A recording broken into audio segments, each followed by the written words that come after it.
501 hash. Star 812 star 501 hash. Join Save a Life Community, a non-profit organization committed to creating positive change for underprivileged and vulnerable members of our society through community empowerment.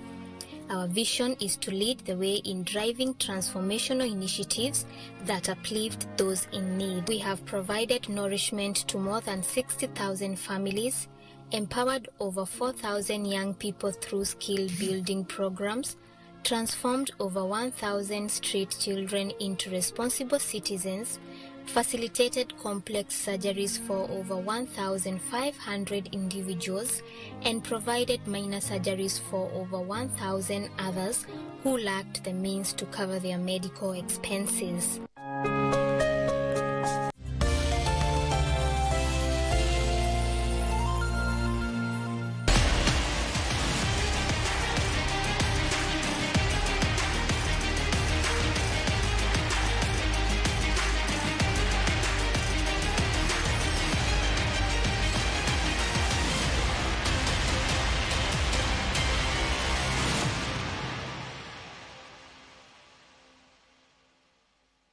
Four, three, two, one, and they're off.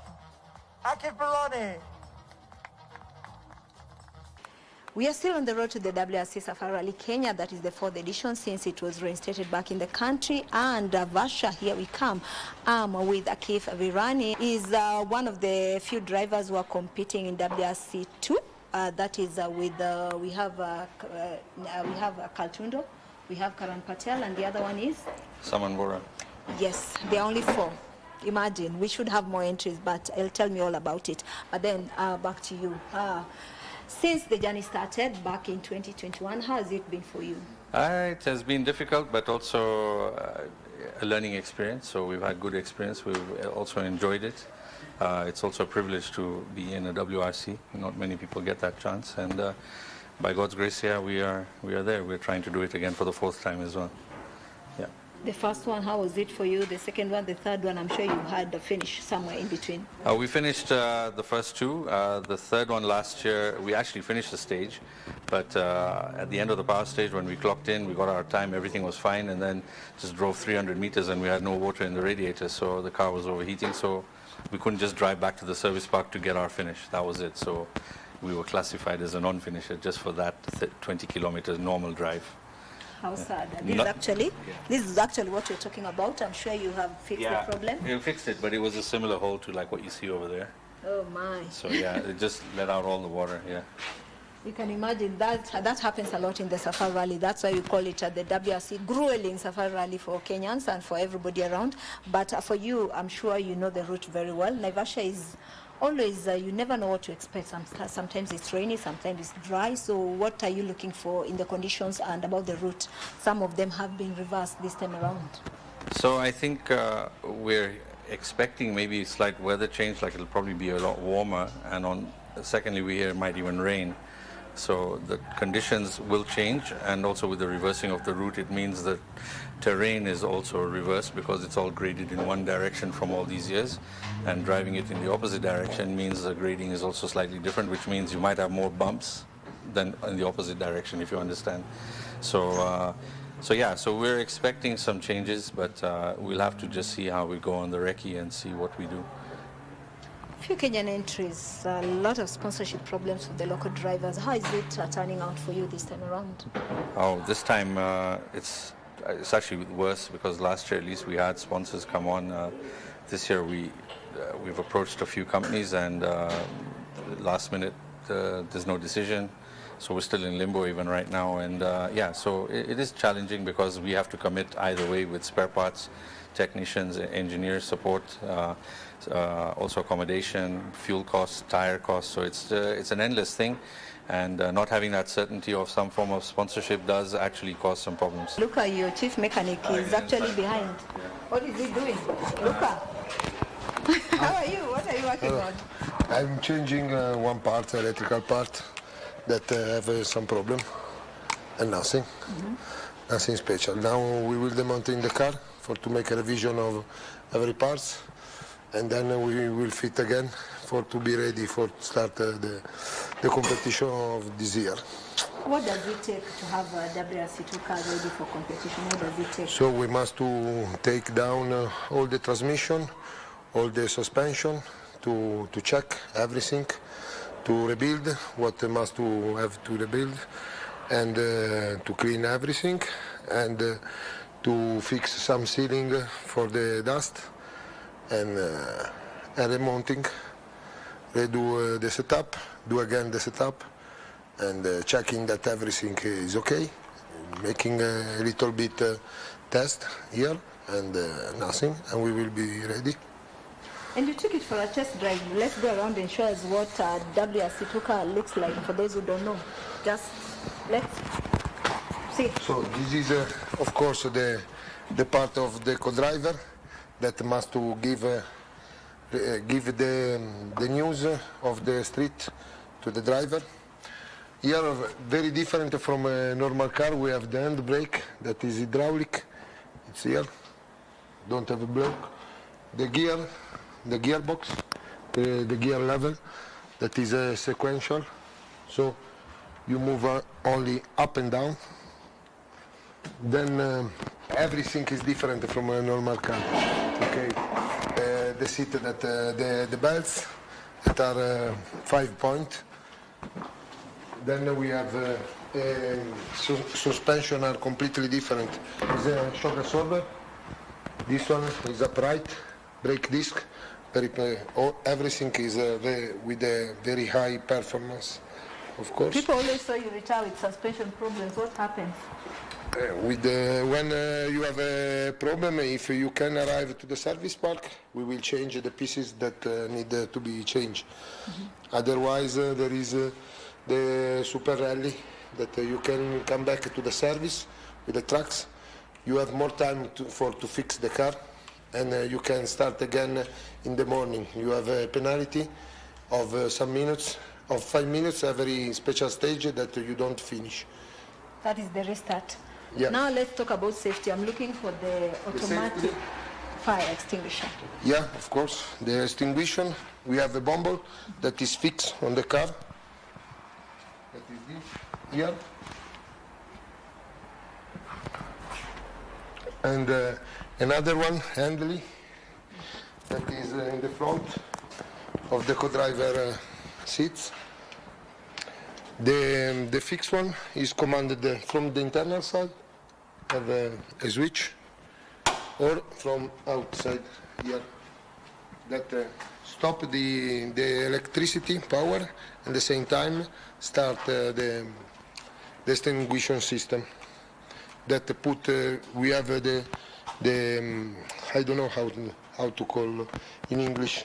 Okay, the exit of the power that come out here for the internal side, and for the engine, up the engine for the hypothetical fire.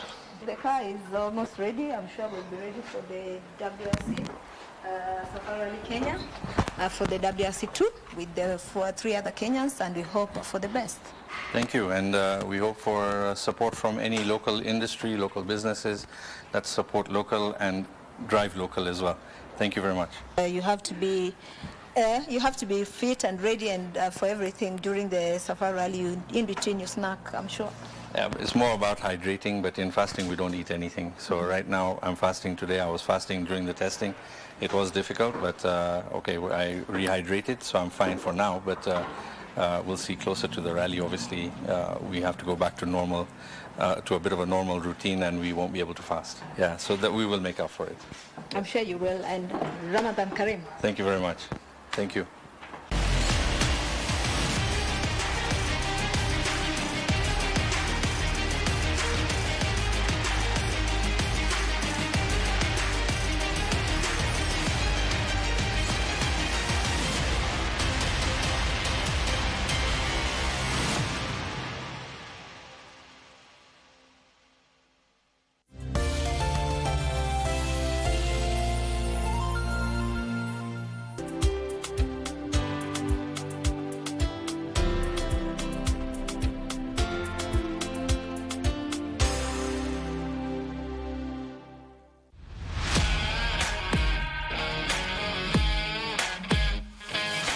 The stage is set for an intriguing showcase of African talent as Kenya, Zimbabwe, Malawi and Zambia participate in a 4-nation tournament set to be played between March 21st to 26th in Lilongwe, Malawi. Catch the action live on KBC Channel 1 as the 4 nations square it out ahead of the June 2026 World Cup qualifiers. All 4 nations will also field under 20 teams in the tournament. Live on KBC Channel 1, your true sports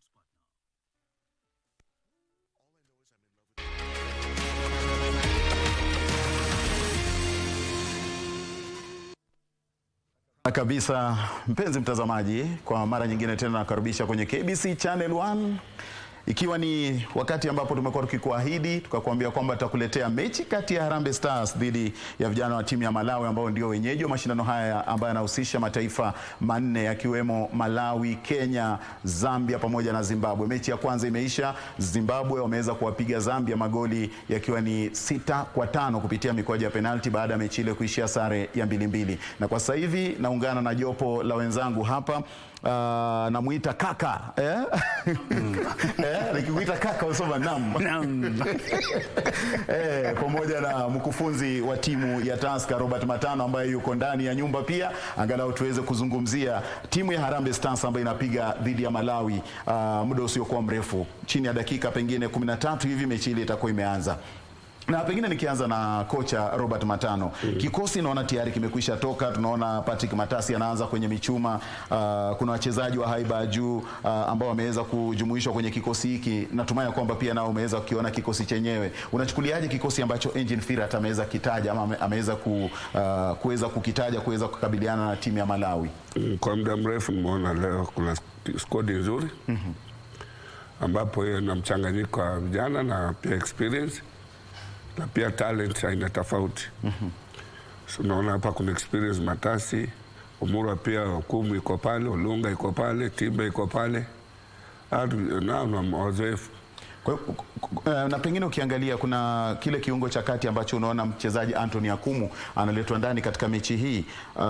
Pengine majukumu yake makubwa yatakuwa ni yapi katika ngoma hii ambayo inapigwa? Umeona hapa kuna Chris Rambo kijana wangu, na hapa kuna dada na Anthony Okumu. Ni solid midfield ambao kuna talent na pia kuna power, so they'll control well because hapo kuna combination. Na sana Okumu an experience. Dada is a very skillful player. Rambo is a upcoming player but very very aggressive and very courageous. Mtu anataka kulearn, so hapa kuna energy nzuri. Naam, nimesikia ukizungumzia about physical katika timu ya Harambee Stars. Pengine nani ambaye unaona kwamba atakuwa na chukua yale majukumu ya kuwa physical katika mechi hii? Unaona watu watatu wana same role but sana nafikiri dada attack. Na kidogo watacheza wawili kama Rambo na Akumu. Watakuwa kama two holding midfielders ambao watacheza block. Na wote ni skillful, wako powerful. Wanaweza win ball zote, duel zote juu na chini. So I think hapa katikati tuko very very solid. Naam. Na ndozo kwa mbele nimeona kuna Ayub, kuna Lunga na Ian. So hapa kuko sawa kabisa. Kuna Ayubu na Lunga, then kuna Rono Nyango. Pia ni very skillful. So hapa kuna combination na timu nzuri. Alafu hapa nyuma nimeona kuna Mahiga ambao ni overlap fullback ambao ni skillful. Kuna Yembe is very very skillful and very solid. Alafu kuna Okumu ambao sasa are more experience. Na Murwa kwa sawa, and then Matasa ya supporting from behind. Ni mtu ambao anaona sana. Na pia communication yake kwa very very very high. Safi. Na pengine mwenzangu kaka, tukijaribu kuangalia utapata kwamba mchezaji Joseph Okumu anatajwa kwenye kikosi cha kwanza, ili hali alikuwa anauguza jeraha hivi majuzi. Wadhani kwamba pengine itakuwa inaponza safu yetu ya nyuma. Bila shaka hata katika wakati wa kufanya mazoezi kidogo hata kocha Firat alikuwa na tetesi kidogo kuona kwamba hali yake sile sawa sana, ijapo na hiyo kwa mimi siwezi kusema kwamba inaweza ikamletea ikaletea kikosi chetu shida. Kwa maana kwa wakati huu ndio mara ya kwanza, kwa kusema kweli, wacha niseme ukweli, ndio mara ya kwanza nimeona kikosi cha Kenya imechaguliwa bila ubaguzi, ambapo ikiwa watashindwa kutambaa kwa hii mechi kwa sababu labda wako nyumbani, kitu kama hicho, kwa sababu mimi naweza kusema kwamba amejaribu sana juu chini kuchagua wachezaji ambao ni nguvu mpya kuwashirikisha katika kikosi hichi, na unajua hiyo ni jambo la busara sana. Ambao ni wageni wanaingia, wakiletwa pale watapata pressure wale wachezaji ambao wana uzoefu. Kwa sababu gani? Watajaribu juu chini kuhakikisha kwamba wanataka waonekane, wanataka kujiuza kwa mara ya kwanza, kuambia coaches ya kwamba tumekuwa tukibaki nyuma na sasa tunawachwa nje, na sasa kwamba kwa kupenda kwetu tunaweza tukafanya kitu fulani. Nao wale ambao wana uzoefu mkubwa kama kina Timbe, Olunga, wanao watazidi kusukuma sana kuonyesha kwamba sisi bado tumeshikilia, wakati wetu wa kutoka haijafika. Tukiangalia hizi nchi mbili, naweza kusema kwamba ziko sako kwa bako, ambapo hauwezi ukasema kwamba Harambee Stars wako mbele ama wako zaidi ya Malawi ama Malawi wako juu. Maana katika mechi yao wamecheza mara 8 mfululizo, ambapo utakuja kupata kwamba katika hizo mara 8 mechi zao wote wametoka na ushindi mara 2, ni kutoka sare vile mara 2, na kisha ambapo utaona kwamba sasa wote timu zote nchi zote mbili, Malawi na Kenya, ni timu ambazo wako nguvu sawa, na Malawi katika upande wao wako na uzoefu wa kutumia nguvu sana, ambapo hiyo tu ndio maana umeona ameongea vizuri akina Matano hapa kwa kusema kwamba anajua wachezaji ambao wamekuwa pale, amefunza, anajua kwamba mchezaji kama Timbe ni mchezaji ambaye kwa kusema kweli ana ile stamina kuhimili mpira, ambapo akishika mpira akiwa pale katikati ni ngumu sana mnyang'anye mpira, na ana nguvu. Kwa sasa wachezaji wa nguvu na akili ndio wanatakikana, na ukiangalia vizuri sana kocha wetu wa Harambee Stars amefanya kila juhudi kuhakikisha kwamba amechanganya nguvu na akili kuhakikisha kwamba tumeibuka na ushindi katika mechi ya hivi leo. Coaches Matano, mchezaji Michael Olunga katika mechi zake kadhaa zilizopita akiipigia timu ya Harambee Stars alionekana kidogo ni kana kwamba alikosa makali, na mashabiki wengi wakawa wanazungumza wakisema kuwa kidogo Olunga mchezo wake umeshuka chini. Kujumuishwa katika kikosi cha kwanza unakichukulia vipi? Mpira na kuna wakati wake, ndio na time uko juu uko chini, watimaanisha wewe mbaya, ni wakati tu. So pia ameona mistake zake mara alikuwa, na nafikiri atarekebisha, sababu experience yake, na ukiangalia sana hatuna striker mwingine ambaye amesimama imara sana kuliko Lunga. Naam, bado yeye ni mzuri. Ile kitu Lunga anataka ni ile supply, ile watu wanamsaidia. Saa zingine anachoka peke yake. Naam, na kama una support kwa striking na kwa vigumu, inataka collective responsibility, tuanze kusaidiana, na sababu kuna Timbe na kuna Onyango huku, kuna speed, na hawa wanaweza unlock ile defense ya Olunga apate free space. Hakika. Na pengine tukiangalia kujumuishwa kwake mchezaji Chris Erambo kwa mara ya kwanza katika kikosi cha timu ya Harambee Stars. Naam, bila shaka ndio maana yake nilisema mimi heko na hongera sana kwa Firat, kwa sababu tunaweza kusema kwamba ukiona kwamba anafanya kazi nzuri hivyo, kwamba Firat anajaribu kusaidiwa. Ukiangalia kwamba mpira ni teamwork, mpira inataka usaidizi kutoka kwa serikali, shirikisho la kandanda humu nchini, pamoja na mashabiki vile, ambapo unaweza kuona kwamba hii sio yeye mwenyewe amekaa chini kuchagua. Yeye kujumuishwa katika mara ya kwanza hii ni kitu muhimu sana, nzuri sana kwake, kwa sababu ataenda pale kuonyesha kwamba mimi ninaweza. Amekuwa na tamaa, amekuwa na hamu, amekuwa na hari kubwa sana kujaribu kuingia katika kikosi. Mara ya kwanza unajua kwamba alishindwa kwa sababu hakuwa na stakabadhi ya kwamba kuja kuchezea nje, lakini kwa wakati huu amepata, ako tayari, na hata alihojiwa akifurahia, alikuwa na furaha kubwa sana kushirikishwa katika mechi ya hivi leo, kumaanisha kwamba ataonyesha ile umahiri wake, ataonyesha jinsi anavyoweza kufanya ili aweze kushiriki katika zaidi na zaidi katika kusaidia nchi yake ya Kenya. Naona vikosi vya timu zote mbili ndio hivyo tunakuwekea kwenye runinga.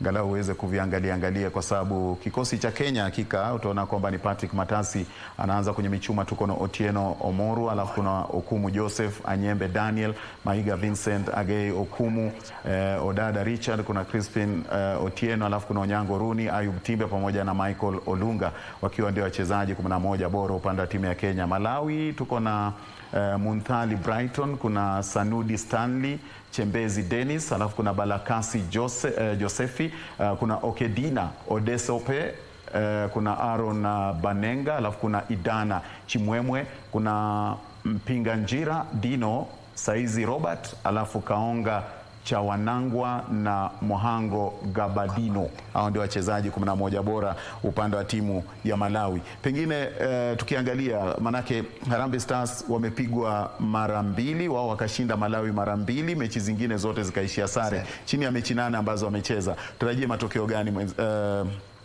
Robert Matano? Kulingana na hiyo squad yetu ya leo, tunatarajia ushindi. Leo ni win. Pengine magoli, unaweza ukasema magoli mangapi? Magoli, kuna mtu anaweza tabiri magoli. Tunajua kienda wajani ushindi ngapi, utafunga ama utafunga au utakula. Bora ushindi. Pengine upande wako kaka, unaweza ukatuambia kwamba pengine tutarajia nini, ama magoli mangapi, ama ushindi unaweza ukawa upande upi? Bila shaka mimi naona kwa kusema kweli sisi ndio tunaweza kuibuka na ushindi, lakini itakuwa ni sio kazi rahisi kukumbuka kwamba Malawi wako nyumbani, wako mbele ya rais wao, mbele ya watu wao, mashabiki kibao, uwanja utafurika, unajua hiyo, na mashabiki vile vile pia ni wachezaji ambao wanaojumuishwa katika kikosi hicho, katika kikosi cha kando, kwa ile ya kusindikisha ama kupatia pressure kubwa sana timu yao. Kwa hiyo mimi naweza kusema kwamba ikiwa Harambee Stars wanaweza wakabahatika kwa bao moja, ama bao moja itakuwa ni kheri. Bahati hakuna. Unajua, Matano, sitakosa kuzungumzia swala hili ambalo tuliweza kushuhudia Yohana Omolo pamoja na Abud Omar wakizozana katika kikosi na kuachwa nyuma. Pengine tatizo lile linaweza likawakera wachezaji ama likawaponza wachezaji na kuchangia pengine wao kupoteza mchezo. Kama wangewachwa kwa timu ingafanya wachezaji wafikirie baya. Ingalipotolewa onekana kila mtu pale, hakuna mkubwa na hakuna mdogo. Naam. Discipline kwa kila mtu. So hata Captain Olunga kikosea anaweza chukuliwa tu ama Matasi, sababu ana experience zaidi. Hatua inachukuliwa na wewe, unamshukuru sana kwa kumpongeza. Kuchukua hatua kama hiyo inatakana kwa kila mtu. Naam. Ile national team na kila outside wote role model. Wote professional. Amecheza builder, amecheza mpira muda mrefu. Naam. Na amecheza mpaka ughaibuni. Hana sahihi kwa nje. Ndio. Lazima onyeshe ile heshima. Tukiangalia kikosi cha Harambee Stars, wachezaji wengi ambao wako katika kile kikosi na wachezaji ambao wanacheza nje, Robert Matano, ilhali kwa sasa hivi pia tunajaribu kukibuni kikosi ambacho kitaweza kushiriki katika mashindano ya CHAN. Nadhani ya kwamba ni sawa kwa mkufunzi yule kuweza kuwajumuisha wachezaji wote ambao wanacheza nje na kuacha pengine wachezaji, kwa sababu nikiangalia wachezaji wachache sana hapa ambao wanacheza humu nchini. Kulingana na vile inaona, hiyo squad iko sawa kabisa, sababu yule anacheza huku, Matasi anacheza hapa. Ndio. Yule Mahiga anacheza hapa. Naam. Ramba anacheza nyumbani. Onyango huyo nani wa Gor Mahia anacheza nyumbani. So ni vizuri tu kucombine ile, sababu pia lazima tupate ile more exposed. Pia wale wanacheza nako kwa ligi kubwa na wengine tunajenga. So ni ile tunasema tuna mold ile timu ambao ile lazima ile cohesion. Ile umoja, yani local and the foreign players. Yes. So that we combine that skills and experience. No. So hao wengine wana learn from those ones. So ni vizuri hiyo, kocha afanya kazi nzuri. Kuangalia kikosi namna ambavyo kimeshuka, unaona kwamba Firata anatumia mfumo upi katika mechi hii? Yeye anatumia 4-3-3 but the two holding midfielders ambao anatumia huko Roni, huko nje anatumia nani Timbe sababu ya speed, alafu Lunga, then Udada atakuwa nyumbani. Na Malawi wameshinda mechi moja na wakapoteza moja kwenye mechi zile za kufuzu mechi za kombe la dunia. wadhani kuwa watakuwa na nafasi ya kuweza kumnyamazisha Mkenya katika mchuano huu, kwa sababu pia Mkenya ukiangalia pia naye ameshinda mechi moja.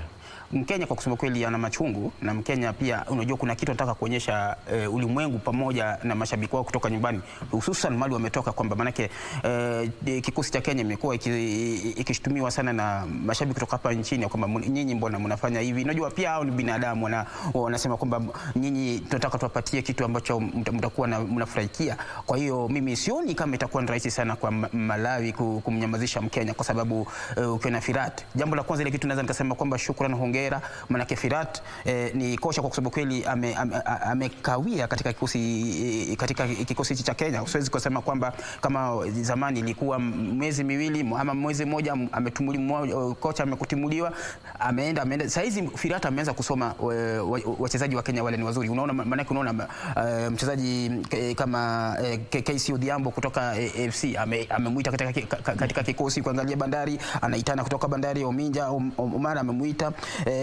Unaona sasa, yani macho yake imeanza anatumia darubini ya umbali. Alikuwa anatumia darubini ambayo inaona pafupi, lakini sasa hii darubini yake inapita upeu sana yake, ambapo anaweza kaona mbali sana kujua kwamba huyu mchezaji ni mzuri, wacha nimlete katika kikosi. Hiyo kumaanisha kwamba ameanza kuunda kikosi. Na jinsi ulivyouliza ilikuwa swali moja maktib sana kwamba kwa nini anatumia wachezaji wengi. Saa hizi hatuwezi kusema kwamba tunaweza tukajivunia wachezaji wa hapa nchini ambapo tunaweza tukawatumia. Lazima tuite wachezaji wetu kutoka nje. Ndio maana yake unaona anajaribu sasa kuwaita wale ambao wanacheza katika ligi la humu nchini kukuja pamoja, waone kinachoendelea, waungane na wale. Ndio maana yake unaona kwamba akipata kwamba wewe umeanza kumea pembe, anaikata mara moja, wewe iko na adabu. Hata alisema mwenyewe ya kwamba wachezaji wote, hakuna yule ambaye atapewa nafasi ya mtu ya kwamba wewe ni muhimu, wote ni muhimu kwa kikosi hichi. Mimi nataka, jambo la kwanza nataka nidhamu. Kuna mchezaji ambaye vile vile alidanganyana kwamba yeye ana malaria, ni mchezaji wa Gora, kumbe akaonekana akichezea Gora. Unajua hiyo alisema kwamba huyo hata shiriki. Kwa hiyo mimi nasema kwamba cha msingi ambacho inajenga mchezaji ni nidhamu. Mchezaji lazima uwe na nidhamu. Hiyo ndio kitu ambacho amepatia kipao mbele. Asante sana, ndivyo mambo yalivyo. Kumbuka kwamba ni mechi ya moja kwa moja, ikiwa ni Harambee Stars dhidi ya Malawi. Kumbuka kwamba mechi hii inachezwa katika uwanja ule wa Bingu ambao unapatikana kule Malawi, jijini Lilongwe nchini Malawi. Na mchuano huu utakuwa unaanza muda mfupi kutokea hivi sasa, na itakuwa ni bora zaidi tuweze kuelekea kule Malawi angalau tuweze kuona watoto wetu wa nyumbani wanafanya vipi na watakuwa wanacheza vipi kwenye mechi hiyo. Usikae mbali, manake katika kipindi cha mpumziko tutakuwa pamoja tena.